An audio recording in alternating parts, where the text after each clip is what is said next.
शेतकरी मित्रांनो, मी सध्या आलेला आहे केळीचे माहेरघर असलेल्या अर्धापूर तालुक्यामधील अर्धापूर या गावामध्ये पप्पू शावकार मोटारवार यांच्या केळीच्या प्लॉटमध्ये की त्यांना आपण सुरुवातीला एक डोस दिला केळीला, तर त्यांना नेमका रिझल्ट काय आला तर आपण थोडक्यात त्यांना विचारू.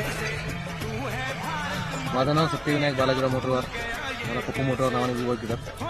मी या केळीला जेव्हा तुम्ही केळी करता परेशान होतो त्यावेळेस सूर्यवंशी भेटले.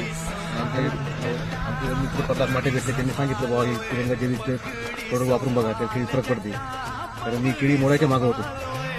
त्यांनी सांगितलं, त्यांना आपल्याला गुलमेरचा डोस दिल्यानंतर मी हो सरांना आपण म्हणलं पाहिजे एकदा तुम्ही वापरून तर पहा नेमका विश्वास, म्हणजे तुमचे काय अनुभव, तुम्हाला नेमका काय येते ते. मग सरांनी वापरला, त्यांनी आपल्या डोस द्यायच्याबद्दल आपल्या केळी खूप प्रक्रिया चांगली वाटली, पूर्ण त्याचा फरक चांगला वाटला. कारण झाडाची वाढ, त्याची पुन्हा गिरणारी, त्यामुळे बराच फरक वाटायचा. आणि आमचे